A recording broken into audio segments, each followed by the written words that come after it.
Sa pagpapatuloy ng ating kwento, matapos ang magulong komprontasyon, dinala sila sa loob ng lumang gusali ng ospital. Sa labas pa lang, ramdam na agad ni Kang Dante ang bigat at lamig ng lugar na ito. Habang nakatingin sa paligid, hindi maiwasang manlaki ang mga mata ni Kang Dante. Malinaw sa kanya na may kakaiba at hindi normal sa ospital na ito. Pagpasok nila sa loob, tumambad ang mga bitek sa dingding, mga sapot sa kisame, at mga bakas ng matagal ng pagkasira. Para itong gusaling pinabayaan ng mahabang panahon. Sa bawat sulok ng silid, lalong tumitindi ang kutob ni Kang Dante. Ang lugar ay hindi mukhang ospital, kundi parang abandonadong bahay na pilit lang pinapagana. Ngunit sa gitna ng bulok at wasak na paligid, may operating table at mga kagamitang medikal pa ring ginagamit. Habang nakahiga si 182 para gamutin, hindi maiwasang isipin ni Kang Dante kung anong klaseng mga halimaw ba ang nililika sa lugar na ito. Biglang napalingon si Kang Dante nang may maramdaman siyang presensya sa likuran niya. Sa isang saglit, naging alerto ulit ang buong katawan niya. Pagharap niya, naroon ang doktor na ngayon ay nakasuot na ng mask at guwantes. Sa malamig ngunit kalmadong tinig, sinabi nitong hindi naman ganoon kalala ang sugat at maaari pa iyong gamutin. Dahil bahagyang gumaan ang pakiramdam, agad na sinubukan ni Kang Dante na magpakilala ng maayos.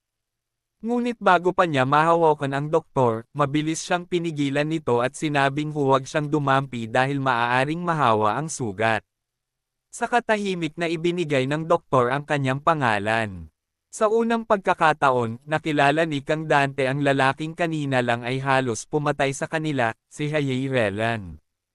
Agad namang sumagot si Kang Dante ng may paggalang, ngunit tila walang pakialam ang doktor sa formalidad. Para sa kanya, sapat nang tawagin siya sa pangalan. Maya-maya, itinuon ng doktor ang pansin kay 182 at tinanong kung ano ang pangalan nito. Sa tanong na iyon, natigilan si Kang Dante dahil wala siyang maibigay na normal na sagot. Saglit siyang napatulala, at sa desperasyon ay may kung anong pumasok sa isip niya. Sa halip na sabihin ang totoo, basta na lang niyang ipinakilala si 182 sa pangalang David. Tila napansin agad ng doktor ang kakaibang aura ng kanilang kasama. Kaya diretsahan niyang tinanong si Kang Dante kung isa ba itong P-teacher, at bakit parang sobrang bangis ng ugali nito. Medyo nailang si Kang Dante pero napadaldal na rin siya. Inamin niyang may narinig siyang mga kakaibang chismis tungkol sa ospital, na para bang may Demon King raw na nakatago rito, at may malaking insidenteng nangyari noon. Sa puntong iyon, natahimik si Hayay Relan at dahan-daang napabuntong hininga.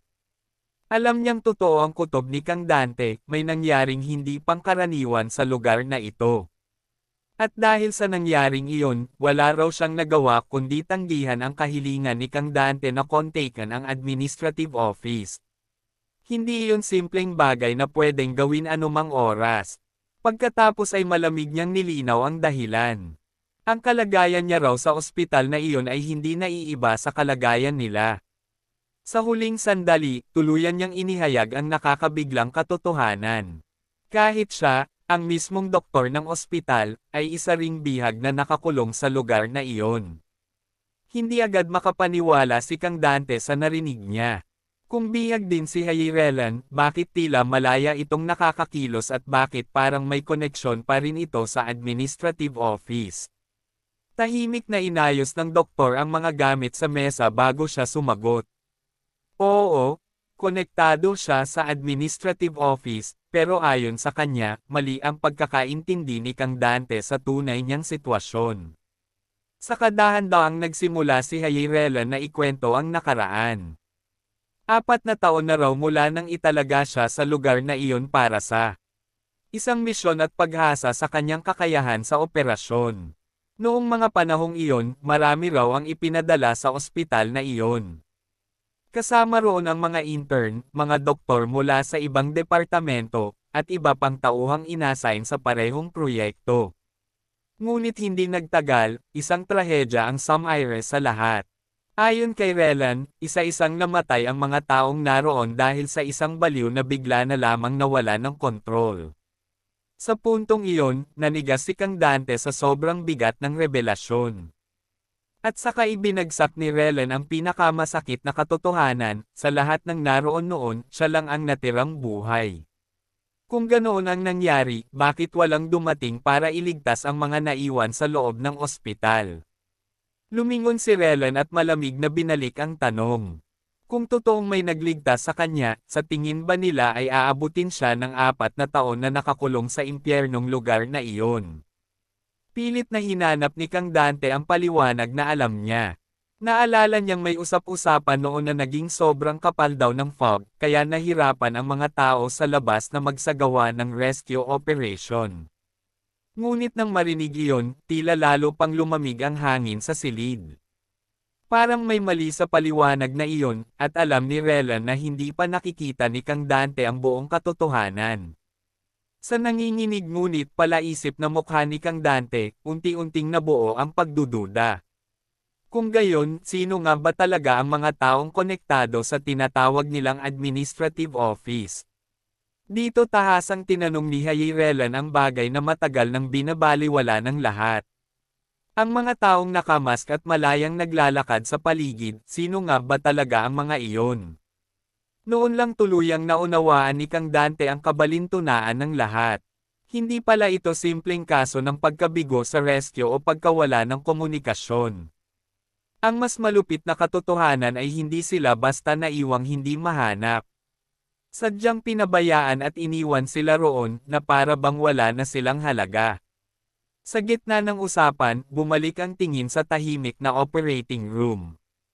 Isang lugar na para sanang magligtas ng buhay, pero ngayon ay saksi na lamang sa unti-unting pagkabulok ng katotohanan.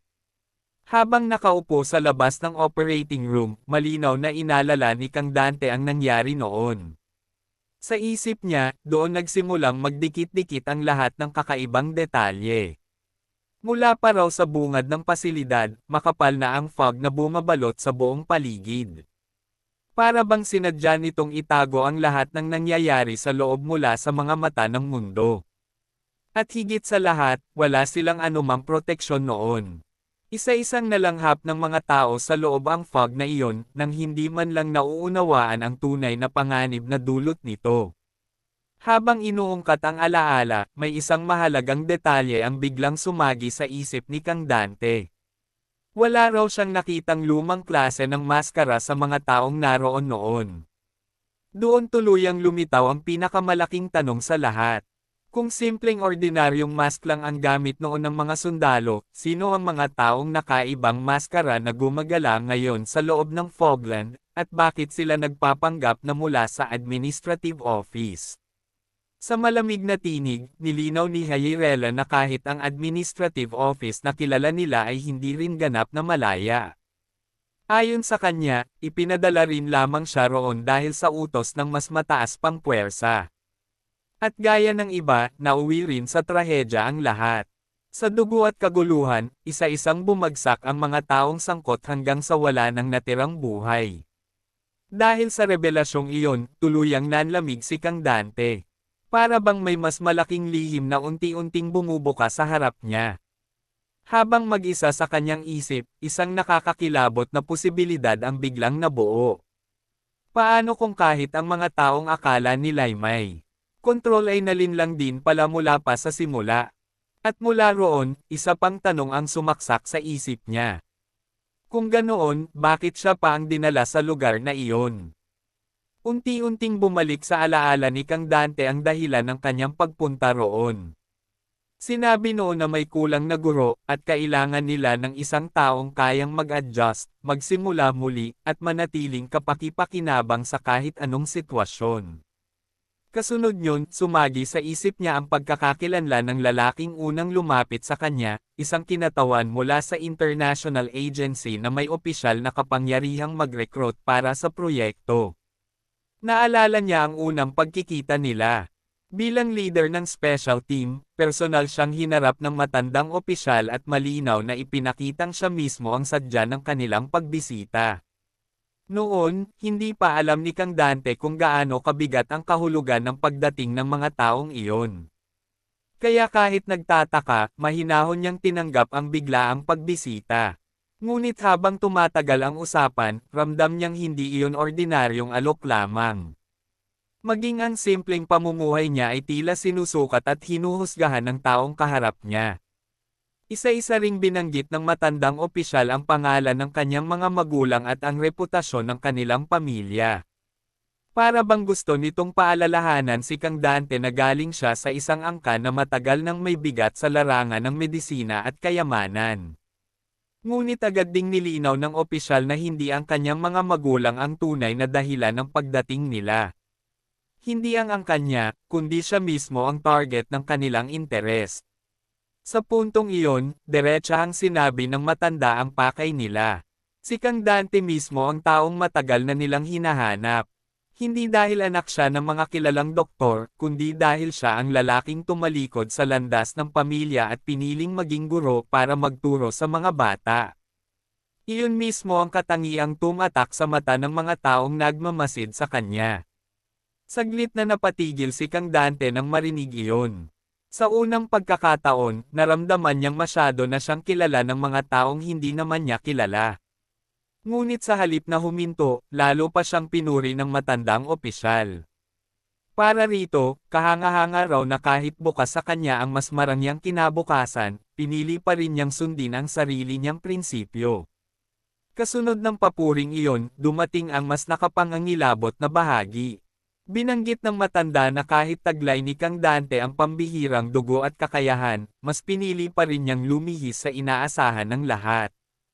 At dito tuluyang inilatag sa mesa ang tunay na pakay ng pagbisita. Ayon sa kanila, si Kang Dante ang huwarang kandidato para sa isang espesyal na proyekto ng International Corrections Bureau. Pagkatapos ay mahinahon ngunit mabigat na ibinato ang tanong. Interesado ba siyang tanggapin ang trabahong ihahain sa kanya? Sa harap ni Kang Dante, bumungad ang pangalan ng proyekto na sa huli magdadala sa kanya sa bangungot ng Fogland. Isang prisoner education project na noon ay tila normal na oportunidad lamang, pero ngayon ay malinaw ng simula pala ng kanyang pagkakulong. Sa mahinahong ngiti, mas detalyadong ipinaliwanag ng matandang opisyal ang alok.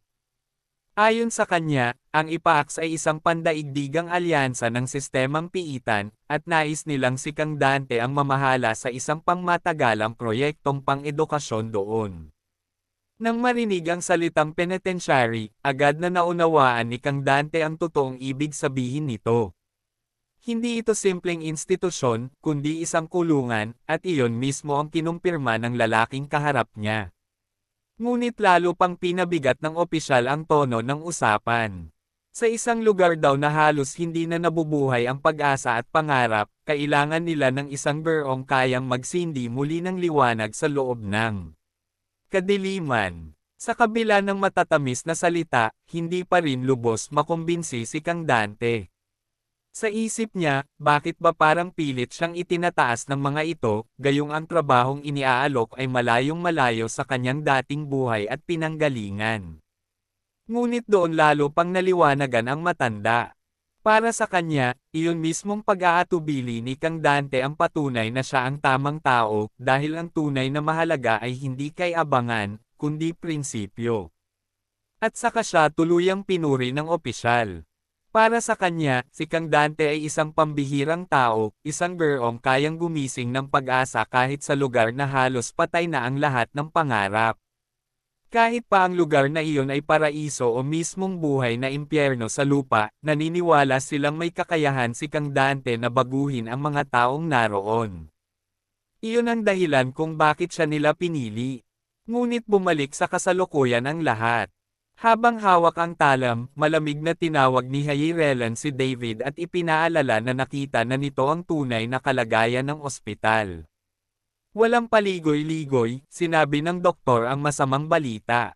Wala silang anesthesia roon, kaya kung gusto ni David na mabuhay, kailangan niyang tiisin ang buong proseso ng gising at walang pampamanhid. Pagkatapos ay inilapat ni Relan ang kamay sa mukha ni David at saka tahimik na naglatag ng kondisyon. Kung papayag itong magtiis, sisiguruhin niyang aayusin niya ang lahat ng sugat sa katawan nito ng sabay-sabay. Sa susunod na sandali, tuluyan nang ibinagsak ng doktor ang kanyang desisyon. Hindi siya magpa-patch up ng paisa-isa, gagamutin niya ang lahat sa iisang bagsakan. At sa mismong sandaling iyon, nag-iba ang tingin ni Hyerelan. Kumitid ang kanyang mga mata at pumasok siya sa isang estado ng sukdulang konsentrasyon, na para bang wala ng ibang umiiral sa mundo kundi ang operasyon. Kumikislap ang talam sa dulo ng kanyang kamay, tila handa nang humiwas sa laman ng walang pag-aatubili. Sa harap ng liwanag, ang scalpel ay naging simbolo ng parehong pagliligtas at panganib. Sa unang galaw pa lang, bumaon na ang hiwa sa sugatang laman. Mabilis, eksakto, at halos hindi masundan ng mata ang bawat kilos ng doktor habang binubuksan niya ang napinsalang bahagi. Sunod-sunod ang galaw ng talam sa loob ng sugat. Para bang nabubuksan ang bawat sira at bawat nakatagong pinsala, habang ang doktor ay walang kahit katiting na pag-aatubili. Isa-isang dinaanan ng talam ang napunit na hibla ng laman at litid. Sa bawat hiwa at bawat pagdikit, malinaw na hindi simpleng gamutan ito kundi isang operasyong halos lampas na sa ordinaryong kakayahan ng tao. Sa malayong tingin, mistulang isang mabangis na ritual ang nangyayari sa operating table. Habang nagtilamsikan ang dugo at umikot ang mga instrumentong pang-opera, patuloy na gumalaw si Hyerelan na para bang matagal na niyang kabisado ang katawan ng kanyang pasyente. Maging ang paligid ay nabahira na ng bakas ng matinding operasyon.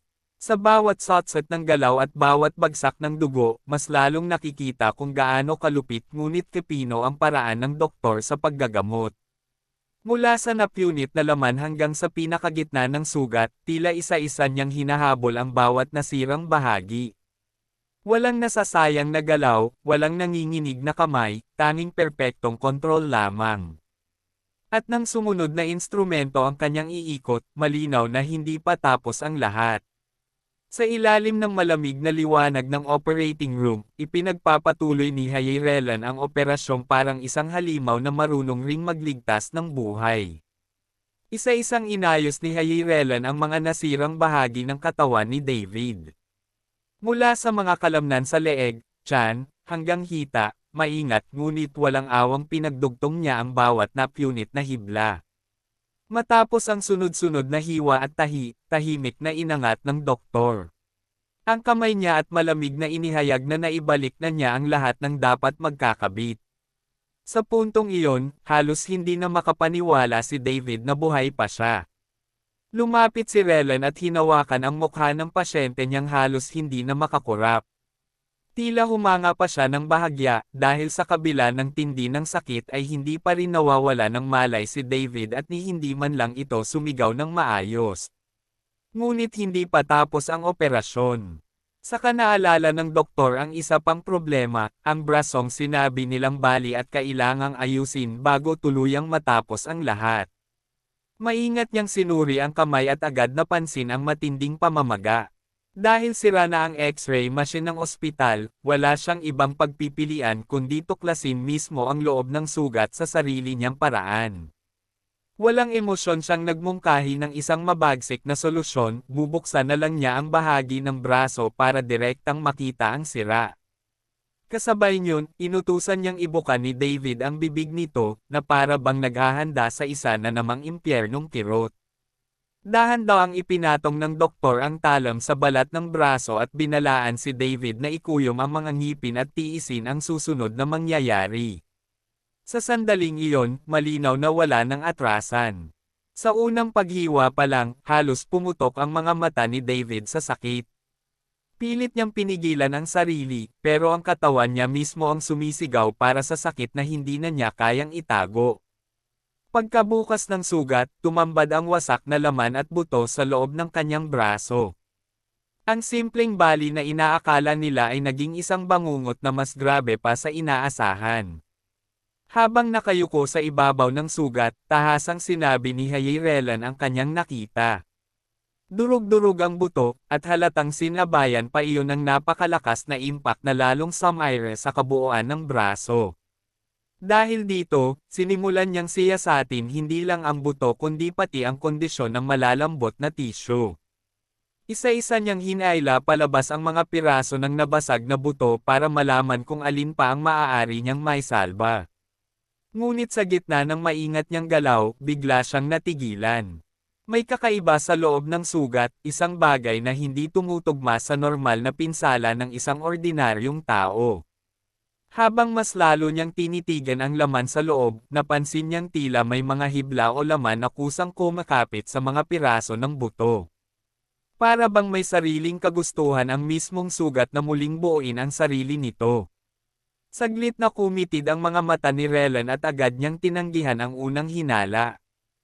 Hindi raw iyon simpleng pagdikit lamang o natural na reaksyon ng katawan. Sa sumunod na segundo, malinaw niyang nakita ang mas nakakagulat na katotohanan. Ang mga piraso ng nabasag na buto ay kusang bumabalik sa orihinal nitong pwesto, na para bang may hindi nakikitang puwersang nag-aayos sa mga ito mula sa loob. Noon lang tuluyang nabigla si Hayrelan. Sa unang pagkakataon sa operasyong iyon, kahit ang doktor na sanay sa karahasan at kababalaghan ay napaorong sa nakitang imposible. Sa labas ng operating room, dahan-dahang bumukas ang pinto. Ang tunog ng pagbukas nito ay sapat para mapatayo ang isip ni Kang Dante na kanina pa naghihintay sa labas. Agad siyang napatingin sa doktor at nagtanong kung tapos na ba ang operasyon. Sa kanyang boses, halatang umaasa siyang sa wakas ay may mabuting balita ng darating. Ngunit sa mismong sandaling iyon, may napansin siyang mali. Sa likod ng doktor, naroon si David, gising, nanlilisik ang mga mata, at malayong malayo sa itsura ng isang pasyenteng kararating lang mula sa operasyon. At bago pa tuluyang makapagsalita si Kang Dante, biglang lumabas si Hayrelan habang pasan si David sa kanyang balikat. Nanginginig sa galit at sakit, nagbanta si David mula sa likod ng doktor, na para bang handa na naman siyang pumatay sa susunod na taong gagalaw ng mali. Sa puntong iyon, tuluyan nang sumabog ang galit ni Hayrelan. Gigil na gigil niyang sinumbatan si Kang Dante, dahil pakiramdam niya ay nilinlang siya nito para mapagamot ang isang taong itinuring niyang simpleng preso lamang. Nanigas si Kang Dante sa narinig niya. Sa mukha niyang puno ng gulat, malinaw na alam niyang isang maling sagot lang ang pwedeng magpasiklab ulit sa bangungot na akala nila ay tapos na. At dito na muna nagtatapos ang video natin. Kung mayroon kayong mga suhestyon na manhwa o manhwa, ay comment lang kayo sa baba. Hanggang sa muli, mga idol. Maraming salamat sa panunood.